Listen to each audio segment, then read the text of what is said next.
Hey there, welcome back to the Mayday podcast. Today we got a bunch of things to cover, namely betting. The Los Angeles Angels trying to figure out what the hell they're doing. TJ and Lyle from MarineLayer come and join me to tell me all about their Mariners takes and how they feel about the season so far. And we break down Corbin Carrol and try to figure out what is going on with 2023's NL Rookie of the Year. Stay tuned. It's a good one.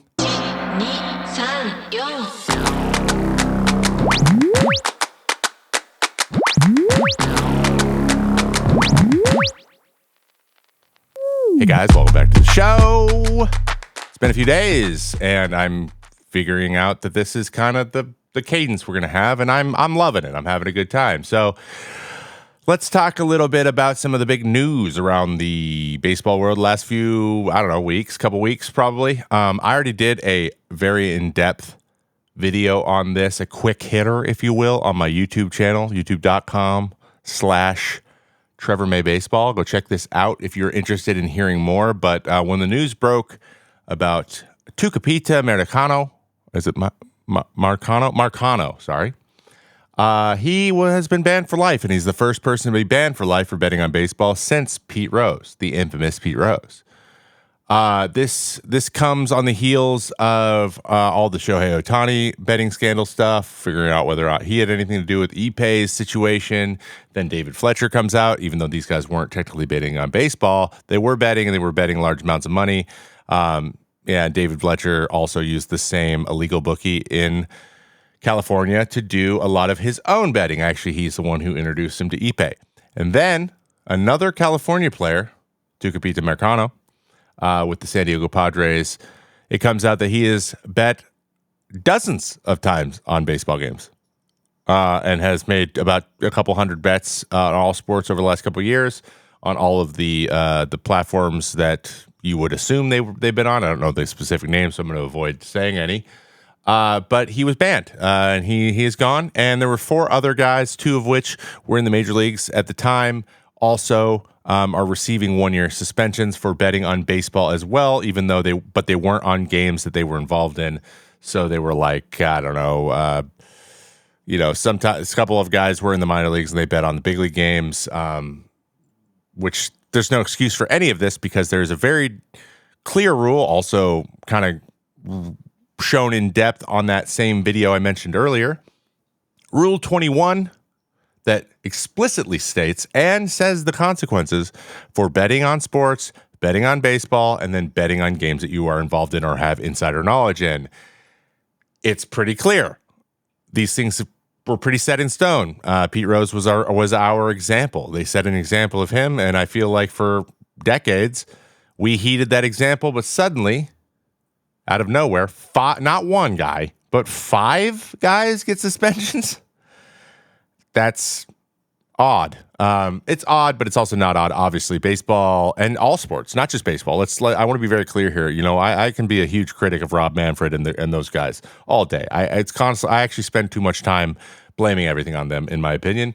The farther I get away from the game, the more I'm realizing that, they don't have the context that I had, and now I'm getting the context they have. Not saying that the things they're doing or the decisions they make that I agree with them at all still, but I am trying to understand at least where the decisions come from. I think that's the important part. As long as you can imagine like what it was like to have these conversations and the motivations associated with them, you can then kind of get a better idea of like how nefarious some of this stuff is.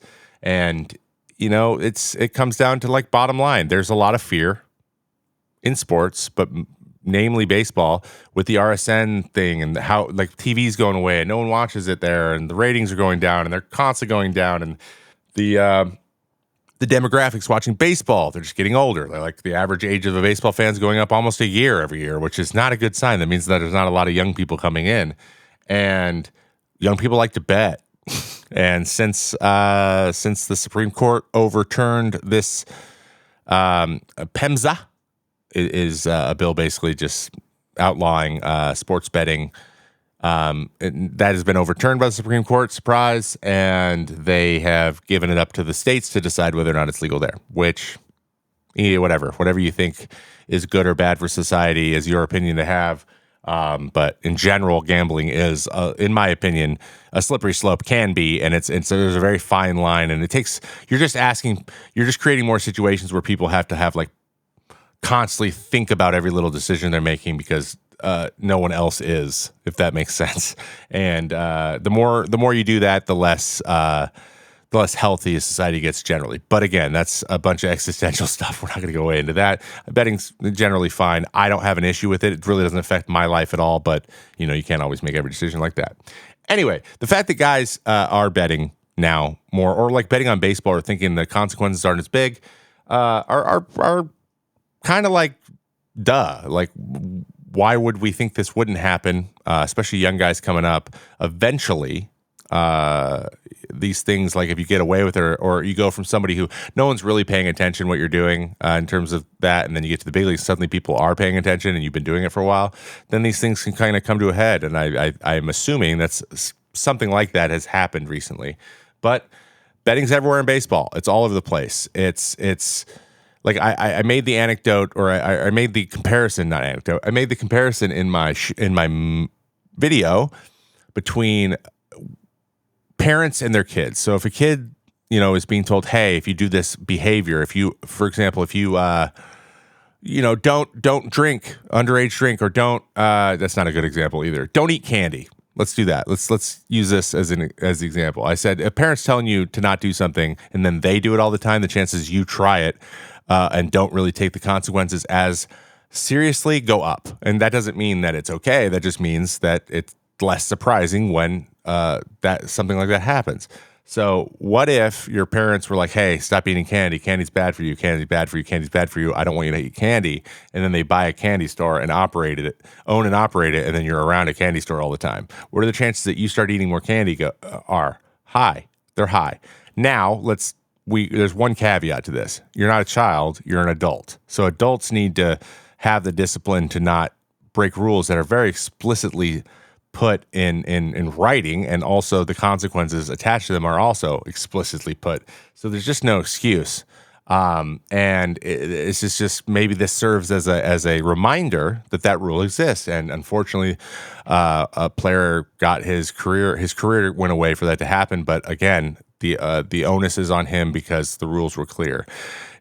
This isn't like other things in the past. In the steroid era, it was a little wishy-washy at times. There was like, what is a performance enhancing? What isn't? Like greenies, all these things. Like they didn't really have, a lot of guys were trying these things and there wasn't a lot of rules around them. But once the rules are put in place and you continue to do it, then you can't complain when you get consequences. So it's unfortunate. Marcano was 24, 25 years old. I just hate to see guys lose their careers like this, but you got to make better decisions, and you got to take ownership of your own life and your own career. And they're learning. So hopefully guys are paying heed to this. And if they're betting on baseball or thought about it, they're no longer thinking about it. Another thing I wanted to touch on in this first segment before we get to TJ and Lyle, let's talk about the Los Angeles Angels, currently in last place in the West, in the AL. They're always down there, even when they had the two best players on the planet. We had Rendon go down. We had Trout go down. That's kind of par for the course at this point. And I don't, obviously I know they're doing what they got to do. And sometimes you're just unlucky. Cause I've also gone through my own, hurt periods of time where there's nothing I could have done to stay on the field, but they lose them. They do have some young guys that are interesting and exciting. I like watching O'Hoppe. I like watching Shanuel. I think Neto's got a lot of potential, especially if he cleans up that massive leg kick at some point. So Bryce Miller can't do that to him anymore. Can't mess with him. That's another video I did. You should check that out. But I don't understand what they're doing. And one of the big things that usually they just kind of go under the radar for me, and I don't really get into it because I just don't know what is happening behind the scenes there. But they have a new manager every two years. They have a new GM every 2 years. But the only guy who's always there is Art Moreno, their owner, the guy who floated that he was going to sell the team and then just pulled it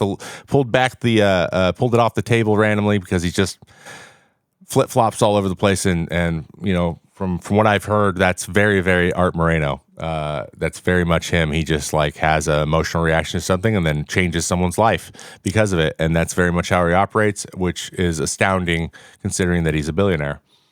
But the event that happened that kind of got me thinking about this was Reid Detmers being sent down. Now, Reid is not having a great year. He's got a 6.14 ERA, but that doesn't tell the whole story. And they're not very good. They're in last place. They're behind the A's. Like they don't. He's young. He's young, and he's proven that he's one of their better pitchers and has been for like the last couple of years. And he's sent down, and he gets sent down because he had a poor outing in Seattle. And this feels like a knee-jerk reaction that doesn't have a long-term play. Because I went and looked at the stats, the peripheral stats, and frankly, there's not a lot out of line that besides just results for him. For example, he's got a 6.14 ERA, but he's got a 3.57 expected ERA, meaning if you run this simulation of him giving up the exact same contact for hundreds and hundreds of ABs, it comes out to a 3.57 ERA. Just think about it that way. Think about if you were to simulate it over and over again in the exact same with the exact same things happening. The amount of which goes his way is a lot more than it should. It simulates going a lot more his way. But again, this is unpredictable. Reality is chaotic, and so sometimes you get a little unlucky. He's got a 3.33 BABIP, which is batting average against on balls put in play, meaning when the ball is put in play, how often is it a hit? 3.33 is above the league average of 2.80. That's not crazy high, but it's higher than he's used to. His average is 3.01 for his career, so he's got a higher than average BABIP. But the other things are good. His fastball's moving the way it's supposed to move. It's just getting hit a little harder. And his pitch is all the same movement and generally the same command. His command could be a little bit better, but he's gotten a little bit unlucky and had a little bit bad command a couple times, which kind of equaled out to a 6 ERA. But he's just so close to having a 4 ERA, which would put him right in the, probably the number 2 on that team. Now, the thing that bothers me, it's not about struggling and then being sent down. It's the team where they're at and what he is for them and what he's going to be for them. If this team's going to be good anytime in the near future, Reid Detmers has to be part of it, or they need to trade him for somebody else because he's got great stuff. He's a lefty. He can run mid-90s up there. He strikes guys out. He does good things, and he's throwing a no-hitter. Like, the guy is nasty. He arguably has the best stuff in their rotation. Now he's in AAA. Just because of his ERA. I 100% think that's why. It wouldn't surprise me one bit if Art's like, I'm tired of watching this guy, and then they send him down. That's based on nothing. That is complete conjecture, obviously. But, like, if they did do that, like, what are we doing? That would actually track with how every decision's been made in this organization. So it's interesting. One thing also you should know about them. You wonder why their starting pitcher's never very strong, and then you go look, and they've signed one starting pitcher in the last, I think it's 11 to 12 years now. One starting pitcher to a multi-year deal. One.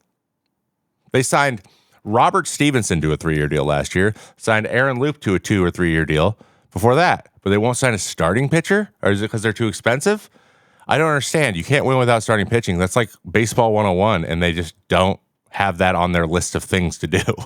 And I don't know if it's a GM thing. I don't know who. My assumption is because he's the one who owns the team and he's the one in charge, that Art fancies himself someone who knows ball, and he just doesn't. And it's just very, it seems very like futile to go there and try to change everything when that guy is going to go off of whatever he has in his head. And if that's what's happening, and this is, again, anecdotal, I've heard it through the grapevine from a few people that have been involved, met him and whatever, that they've heard rumblings of how sometimes things go in the room and how sometimes decisions get made and then right at the last minute they're changed, and it's just no way to be consistent and develop a philosophy for winning baseball. So, it's tough. It's tough to watch them. It's been year after year after year, they have better talent than they never live up to the talent that they have on their team. And that's frustrating to watch as a baseball fan, especially for when you have a guy like Mike Trout and Shohei Ohtani, that they have nothing to show for it because culturally or whatever, there's something there.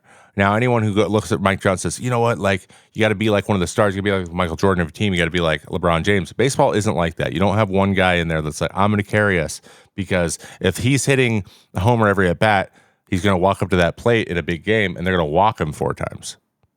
So you got to have other guys on the team that make you pay, so that you can get your pitches. So they have to take the chances with you. They can't just pitch around you. Just ask the 2022 Yankees, man. When with no Aaron Judge, they had the same offensive stats as the Pirates that year, which, if you remember, was not good. So you got to have more than one guy, and they just, for whatever reason, can't put it together all at the same time, and the guys are hurt. It's just bad timing all the time. But like, for it to happen this point, it's for this long, it's not a coincidence. So you got to start looking around and say, hey, what things have been consistent this whole time? And at this point, every single person in that organization, there has been turnover except for Art Moreno. So, interesting thing to pay attention to. It's going to be interesting to hear more people talk about it as you know, time goes on, how things have been there. But man, setting down Reid kind of sent me, because I was like, man, this kid is you're not in position. You're not going to win. You're going to be in last place. And you can't trade him if he's in AAA either. No one's going to want him if you send him down. So, like, leave him up, let him figure it out, and then he's going to be probably your number 1 or your number 2 with Tyler Anderson at some point in the near future. So I don't know how long he'll be down, but either way, I don't think it was the right move. All right, I am pleased to have TJ and Lyle from the MarineLayer podcast here to talk about my hometown team, the Mariners. Thanks for joining me, guys. I appreciate you. Trevor, thanks so much for having us on. Yeah, this is great. Thanks for letting us hop on with you. We're excited to do it. I'm excited to get your take on a couple of these things. I think there's a lot to be excited about with this team, and there's also some, I would say, minor red flags moving forward. So before I get into that, just a little background on these guys, listeners.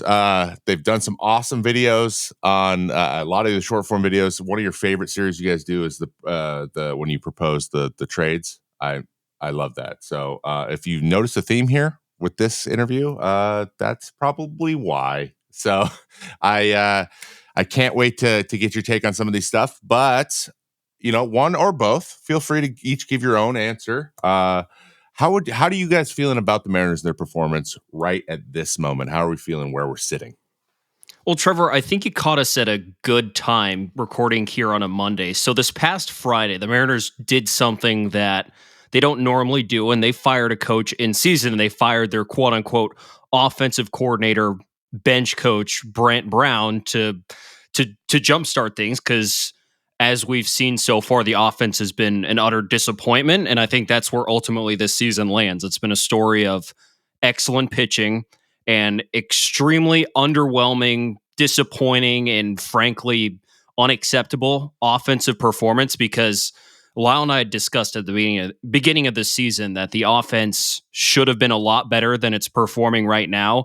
They have too much talent to be a bottom 5 offense, which they are right now. And I think the Mariners finally have come around and said, we need to try something else. So we could actually say that they are potentially moving in the right direction where they need to offensively to actually kick into force and be a top tier MLB team. But for now, I'd say they're very good. We're pleased with how they played. You can't complain about being in first place. They've been in first place for over 40 days, which Lyle and I can say we've almost never seen in our lives, which is pretty nice. So I'll say that's a decent summary on my part. Yeah, I think you're hitting it pretty well. I think what TJ said is about right. Nobody can complain about the starting pitching. When they're all right, this might be the best rotation in baseball. The questions come from the offense for sure. There's been guys that were expected to be anchors of the offense that aren't really doing it yet. Julio over the last couple of weeks starting to hit a little better, but season as a whole, there's still a ways to go. You look at Polanco, you look at Garver. Those guys were brought in to be anchors, and so far they're not doing it. And then I think you can look at the bullpen too, where they've had some injuries. They've got a lot of guys on the shelf right now. Will they have to go out and make some moves at the deadline in the bullpen? It wasn't an area that we figured they would have to do much with at the start of the year, but things change with injuries. So ultimately, great to be in first place. They're being 7 games over 500. I don't think anybody can complain about, but there's still room to grow. Very well put, you two. Yeah, it's one of those things where maybe they're taking advantage of the division not being the strongest here at the beginning, and in those situations, you would like your team, especially when you expect them to win the division, to get as much space as possible when everyone else is not doing great, right? So, I hear that a little bit of trepidation. I assume that's where it's from. I totally know where that. I feel that as well. It's funny being a just like full-time fan now. I'm like, ooh, they gotta pull ahead a little bit more. And I'm like, oh, this is weird. This is somewhere I haven't been since I was 12. This is awesome. So we mentioned the offense. The bottom tier. I believe last time I checked in depth, they have a less productive offense than the Oakland A's. That's simply mostly because of Brent Rooker. But still, you want to be higher up on that. And you mentioned also a trade deadline, and I don't think anyone likes the best thing ever in the whole world is talking about the trade deadline 2 months before we get to it. So let's talk trades. And let's kind of go into where you guys spend with those videos. I'm excited for this. There's two categories, kind of 2-part question. Maybe one of you takes one part and the other one takes the other. I think that'd be awesome. What is the best thing, like the best trade or the best haul you think the team needs the most? What do you think would be the above and beyond thing that's the craziest thing you never ever thought would happen? And then what do you actually think Dipoto's realistically going to do? Because we know that going and doing a blockbuster trade at the deadline, not necessarily his MO. So how about this? TJ, let's start with you. Who's the best? What would be the craziest best guy out there that would fit in this team perfectly? Do you see possibly happening in the next 2 months? Best fit. You mentioned Brett Rooker. He would be a pretty good fit besides his position because he's not much of a defender, and the Mariners already have first base / DH types on their roster. But in terms of the bat, walking and swinging for power and striking out and adding that thump to the lineup, he's certainly up there. I think Christian Walker's a name we've thrown out there as well as more realistic candidates. So let's stick with those two, right? Let's say the Diamondbacks continue to have a not so great season. They're sitting at 500 right now, so they're in contention. But say they fall off and have a bad second half. Christian Walker's supposed to be a free agent at the end of the season. He's a more complete hitter. I think he would fit in if they want to shuffle around how they use their DH and shift someone else in a DH. They put Christian Walker at first, maybe Ty France if he continues to hit as he's really been picking it up this last month. You move Ty France to DH, you move some stuff around there. So Walker, a rental, that would be out of the realm of what Jerry Dipoto has done in the past in trading for rentals. But in terms of a bat, he's got some power. He controls the strike zone. He walks a bunch. He fits philosophically into the lineup, and he really wouldn't cost all that much. It's a move a contending team would make at the deadline for to a team like the Arizona Diamondbacks that would be out of contention at that point. And just for the heck of it, if we're going to really make this work, you throw Paul Sewald in there too as some needed bullpen help coming back from the Diamondbacks. So, and I like Rooker too. I'm just not really sold he's available since he's got 4 years left. So I think those are two pretty good ideas. So that's, I would say, is the best case scenario at the trade deadline on the more, I'd say, realistic side, opposed to, we floated Kyle Tucker and Vlad Guerrero Jr., but those are a little bit farther out there. Lyle, is there any other ones on top of your head that you think are possible? Like, I don't know, a guy in Flushing? We have talked about Pete Alonso. Honestly, I was going to say, I feel like TJ kind of took the boat of the more realistic targets, even if Rooker's a little bit more on the line between realistic and a dream. Yeah, I would say Pete Alonso, he's still in the realistic range, I would say, because look, the Mets aren't winning games. He's a free agent at the end of the year. He's a Scott Boras guy. We've already heard reports that he's turned down a contract in Flushing, right? So if the Mets aren't going to win, I feel like they're going to trade him at the deadline. And are the Mariners a potential fit for that? For sure.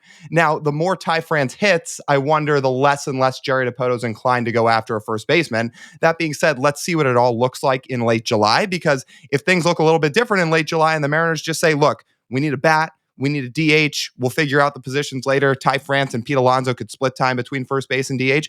Yeah, that's realistic, because look, I've seen Mets fans starting to accept the idea that Pete might be gone at the deadline. And where it kind of all ties in is, TJ mentioned it, would Jerry Dipoto trade for a rental? We've essentially never seen him do that with any player of significance. Pete Alonso is obviously a player of significance. So would they do it? I think this year's a little bit different than in years past, where they understand their window is now fully open. They've got to win. And a move like that signals that they are fully committed to winning. Look at what Jordan Montgomery did for the Rangers last year, right? Rental piece, not with the Rangers anymore. Texas doesn't regret that for 1 second because he helped those guys win a World Series. I know it would probably be a little bit uncomfortable for Dipoto, but I think this year more than any year in the past, they would be open to a rental guy like Alonso because he could really make a difference. Dang, the way you put it, man, you make it almost seem like it could happen. Well, I feel like a guy like Pete. I've talked a lot about him. I know this kind of just turned into a Pete discussion, but he's kind of him being a free agent at the end of this year, and that the decision being a big part of that. He's one of those guys, like, there's not going to be many guys that have the potential for 50 home runs in a season available. So it's like, if you can get a trade, and then if you want a guy who's that power's a big deal here in this place, right? So, but you're right. There probably have to be an extension situation happening, or some crazy haul, right? Ask for him, because he's just one of those guys who can hit 20 homers in 2 months, and that it could. But then again, it's T-Mobile, so if you're counting on that, you probably shouldn't hold your breath. Shifting gears slightly. Actually, slightly in a way, talking about T-Mobile. And so, Saris and I have been talking quite a bit on Rates and Barrels.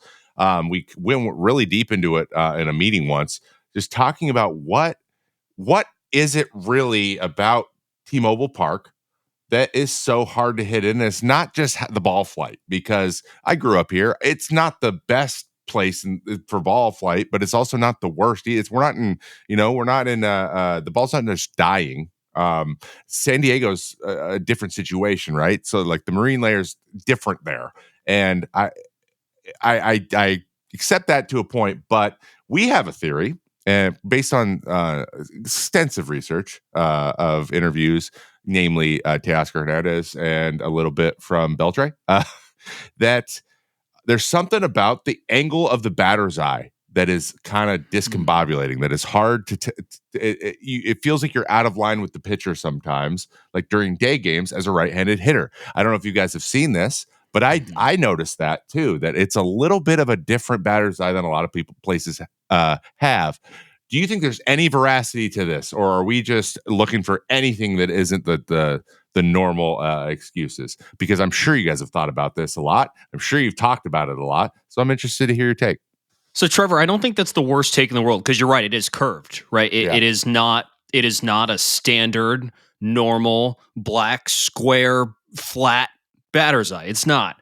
But the difference is when we're trying to figure all this stuff out, as I'm sure you have talked about, we can measure the fact that fly balls in Seattle always don't fly as far as they do in other places. Like thousands of fly balls that end up flying however 10 feet shorter than they do in other places.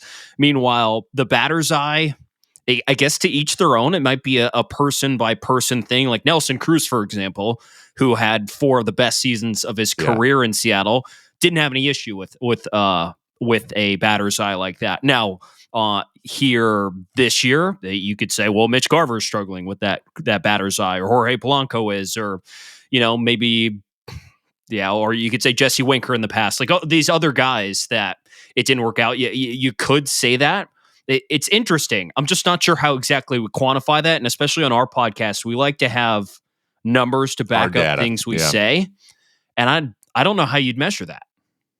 It is interesting, though, because it's not the first time I've heard that. And to your point, to Eno's point, there have been players who have talked about that, that batter's eye is a little weird. So maybe it's a combination of everything, between a little bit of an off angle paired with, I don't know if it's as hard to hit baseballs out of the yard in the summer there, but there's no doubt that the reason you see guys get off to slow starts, oftentimes in April, sometimes May, is it's cold, it's windy, roof's open, ball's not flying, and you're right on the ocean with the wind coming off the ocean. It takes the ball down a little bit. So that'd be interesting. I'd be really, really intrigued to see some more data on that and like hear more players go in depth about it a little bit. But if I had to guess, I'd say it's a combination of a little bit of both.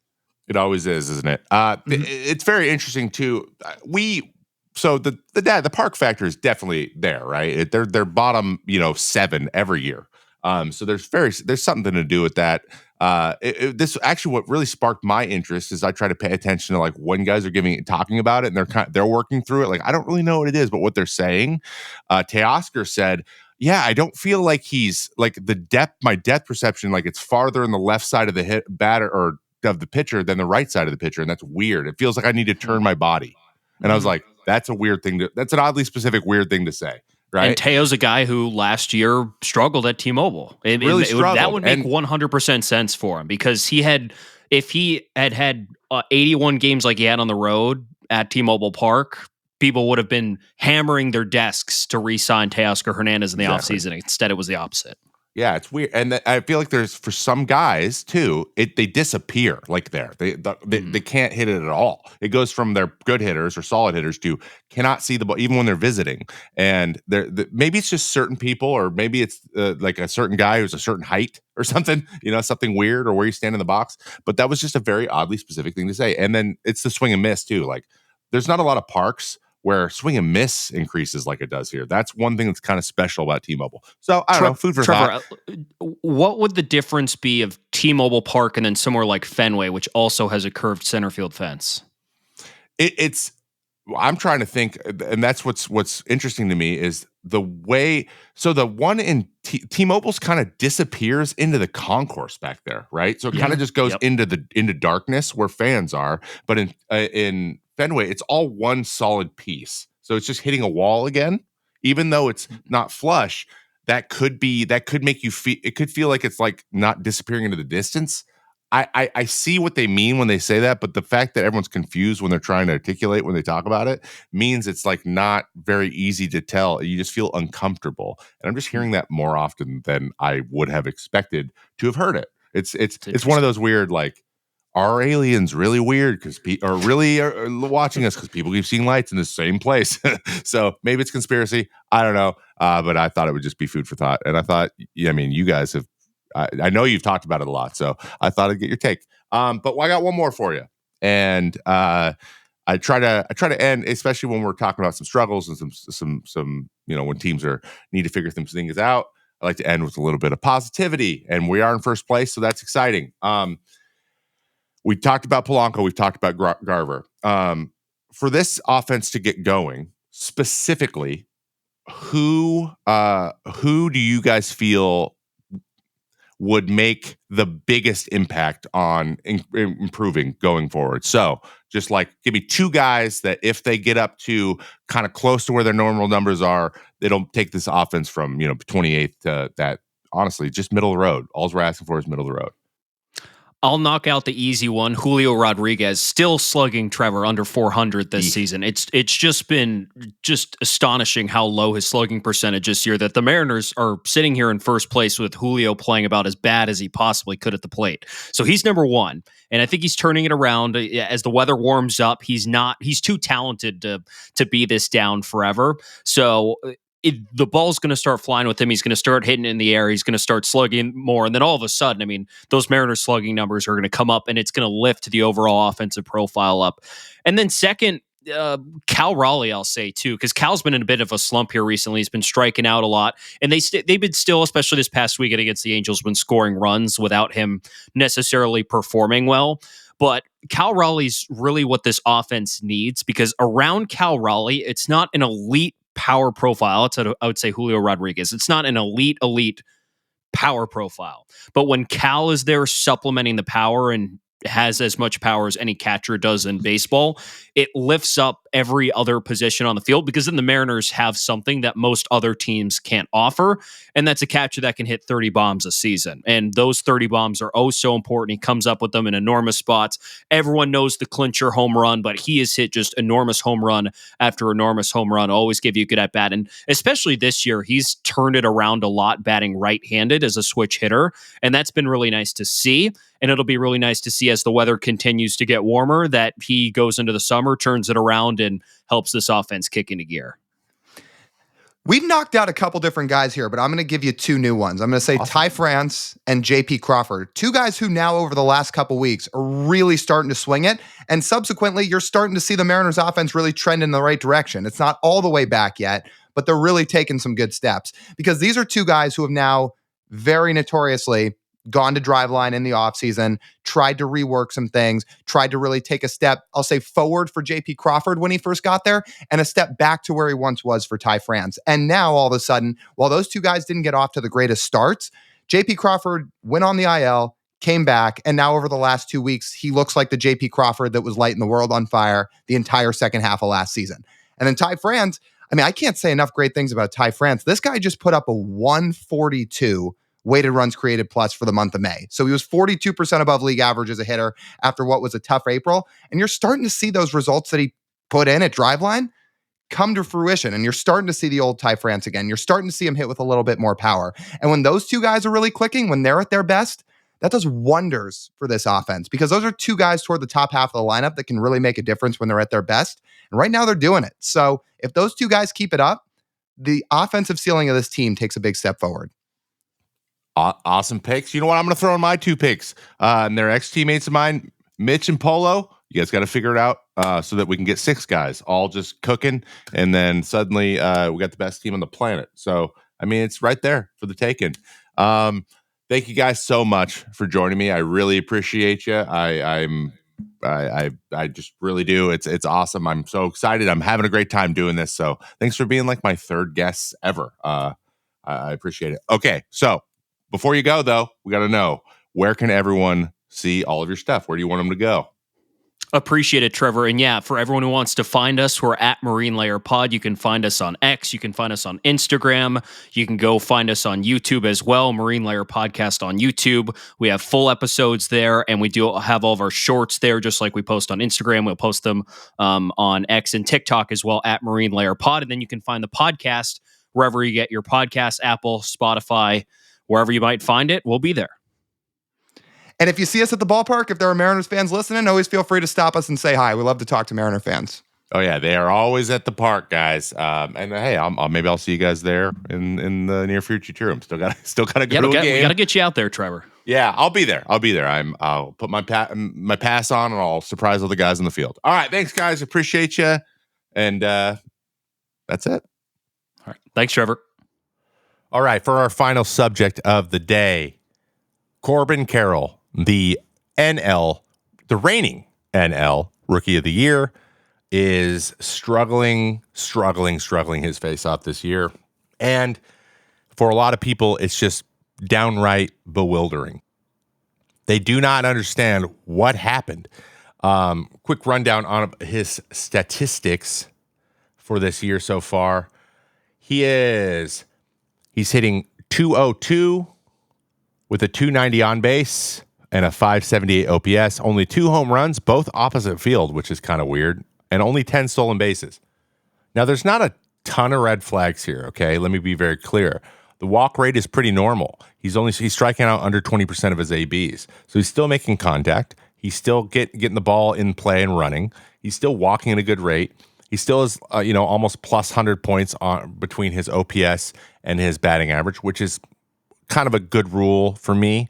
Anything that's like 80 points or higher, like in difference, means that guy is has a pretty good idea of the zone and will take his walks and make good decisions there. But hitting just over the Mendoza line, actually, when I was doing the research, he was hitting 199, but it looks like he got a hit today to get him over that. So that got me thinking, like a deep dive. The kid's 23, right? 23, awesome talent. Very clearly, like he's a very good player, but something is different this year, and it comes with what he's swinging at and what he's getting. So the approach against him this year has been different, to say the least, and it was very hard to see until one major thing just exploded off the screen to me. I was looking through each one of the performance against each different pitch and pitch type bucketed this year. So let me give you an example.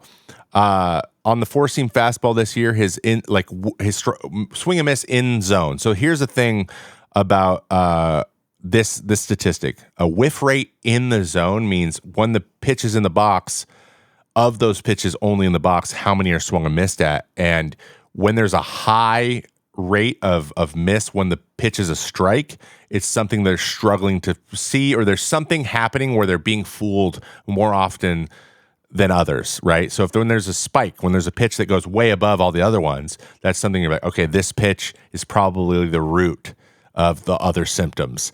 And that's where I go and check. I check with hitters. I go, okay, if there's something, if it's this drastic, right? If they go from like 280 to 200 year over year and their power disappears, but they're not missing. So if he's not missing, he's probably not hurt. So if you're hurt and your bat actually slows down and like you can't hit the ball because you can't physically do the thing you need to do, that would be an indicator. If the whiff is going way up, there's something going wrong with how you're seeing the ball or how you're swinging it, right? It's less about approach usually at that point. You don't just start swinging missing all the time because of your approach randomly. That's usually pretty easy to find. So he's not swinging and missing more. If anything, he's swinging and missing less. His whiff rates are all pretty standardized throughout the year. But there is one big difference this year. Huge difference, actually. And that is the emergence of the splitter. The splitter is meta from pitchers. A lot more guys are throwing splitters. And let's also bucket in the seam shifted changeup. Guys with super fading changeups, those operate like splitters. They spin faster, but they spin the same axis generally, and they move very similarly. And sometimes they're more power pitches anyway, so they're like low 90s. So more guys who never had a changeup or any sort of off-speed pitch have them now. And so last year, his whiff rate in zone against splitters was 6.7%. He hit 333 against them, 542 slug. Yes, his whiff rate was higher with 20.8%, but that's only a little bit over his average. And that's just kind of normal. Like, that's good. He handles them really well. That's in the zone. So when guys were throwing him splitters in the zone, he was only swinging and missing 6.7 of the time. The changeup was 14.7, which is also below his average. So last year he handled off-speed pitches better, right? We're not talking about breaking balls. We're talking about splitters and changeups and things like that. Then this year, the changeup, 17.6%. So by itself, 17.6, that is up from 14.7. Only 3%, but he is missing a lot more. He also is hitting 192 against him with a 269 slugging. Now let's add the splitter. He is swinging and missing. This is in the zone. He's swinging and missing 36.4% of the time on splitters. That is up 30 percentage points. 30% more. One of every 3 splitters in the zone he sees, he's missing. And he's hitting 182 with a 182 on base, so he has not taken any. That was actually stupid. Never mind. 182 with the 364 slugging for a 545 OPS. He's not juicing them. He's missing them in the zone a lot. And that explains this last part for me, how he's doing against the fastball. His whiff rate actually on fastballs is lower than it was last year, but so is his slugging percentage by a lot. Like 4-seam fastballs at the top of the zone, he was slugging them 580 last year. This year, he's slugging at 233. So the splitter's giving him fits. He knows that. He's missing them a lot more. And so what that's doing to his approach is he has to worry about splitters and changeups now more than he ever has, which is putting him in between the fastball and the changeups bat speed. He has an above average bat speed, almost 75 miles an hour on average. He's the top fifth of the league in that. So he's got the bat speed to get to a fastball. Last year, up and away, his 4-seam fastballs, he was getting up and away from righties, crushing them. This year hasn't hit one hard yet. And that's because he's respecting the splitter, because he's getting embarrassed on them, or he got embarrassed on them more earlier in the year. And so his kryptonite has shown its ugly head, and that is the split finger fastball. So now, what adjustment do you make to get better? One thing he needs to do is figure out a way to spoil those and put a bat on them when they're in the strike zone. he already has a good enough eye to not chase it. He's not chasing them a lot. He's just seeing them in the zone. He's seeing them. He's like, that's a splitter, that's in the zone, and still missing it. He's got to figure out a way to take that away, at least with 2 strikes, so he can get another pitch that might be the fastball. Then he's got to be able to block off that fastball again up and away. And the hard thing is those 2 pitches tunnel really well, and he's really struggling with them. He also has a naturally low swing. He's like a lefty, a sweepy swing. You probably know what I'm talking about. A lot of guys on that same team have that same swing. So he handles down the zone naturally pretty well. And so he's had to work at hitting the ball up, probably. And he was doing it really well, and that makes you Rookie of the Year. But then a splitter gets introduced all around the league, and guys are making him adjust, and he hasn't adjusted yet. But that said, as soon as he does make that adjustment, as soon as he lowers that whiff rate to where guys don't look at it and be like, this is an automatic swing and miss, or I'm really confident in being able to throw my splitter in the zone. When guys have to start thinking about it and they start going to other pitches, that's when he's going to get I think that's when he's going to get back on time. And I think right now he is just between both the movement profiles on a 4-seam fastball up and away from a righty and a splitter. He's between the movement, and he's between the velos. And so where his swing's somewhere in between, so he's hitting them, he's not missing them, but he's not hitting them hard. And he's not hitting either one hard. And you got to be able to hit one of them hard in order to produce in the major leagues. So that's what Corbin Carroll is up to right now. But I do anticipate, I have him very high on my list for guys in the second half of the season to make big resurgent comebacks. You can add him to the list with Montgomery. I spoke about this on the radio earlier today, actually, yesterday, if you're listening to this on Monday, about Montgomery and his struggles and Blake Snell and his struggles. And all of these guys there's been one new thing that's been introduced into their game that has thrown, I think, wrenches into their thing, into the way that they find success. But once you address that thing, then things kind of get back on the tracks, and then they become the player that they were before. And I have those 3 guys as my top candidates for having much stronger second halves of the season. And that's the show for today. I stumbled a little bit today. I was very excited today. I was like, hey, I should probably record this because I have all the information I need. So here we are. Don't forget to subscribe, guys, on anywhere you listen to podcasts, so that the new one is put in front of you whenever it comes out, because we're not on a set schedule. And I apologize for that for now, but I'm trying to get the other things that are on a set schedule cooking, rolling at a way where I know, like, today is the day that I do this thing, and we're getting there. I'm very close. I can feel it in my bones. I just am not quite there yet. So if you're subscribed, though, you'll always get the fresh one, the new one, the hottest of takes right in front of you. You can also check this out on YouTube if that's where you like to listen to pods. And there you can leave a review. You can give it a like. You can also comment on it. So I want to hear your guys' comments. YouTube is a great place to leave them. You can also join my Discord. That's in the description below as well. The Discord has a bunch of baseball people filtering in now that I'm doing the live show every Monday morning at 8 a.m. Pacific time. Live on my Twitch channel. That is I'm Trevor May on Twitch, or on Trevor May Baseball YouTube channel. It's live on both, simulcast. We do 2 hours a live broadcast, and we just get into all the news in baseball. I'm introducing a new segment this week called Buy or Sell, and we'll do all kinds of fun stuff there. We do breakdowns, kind of like I just did a Carroll, but there's a video element, and I get a breakdown. So I would love to see you in there live.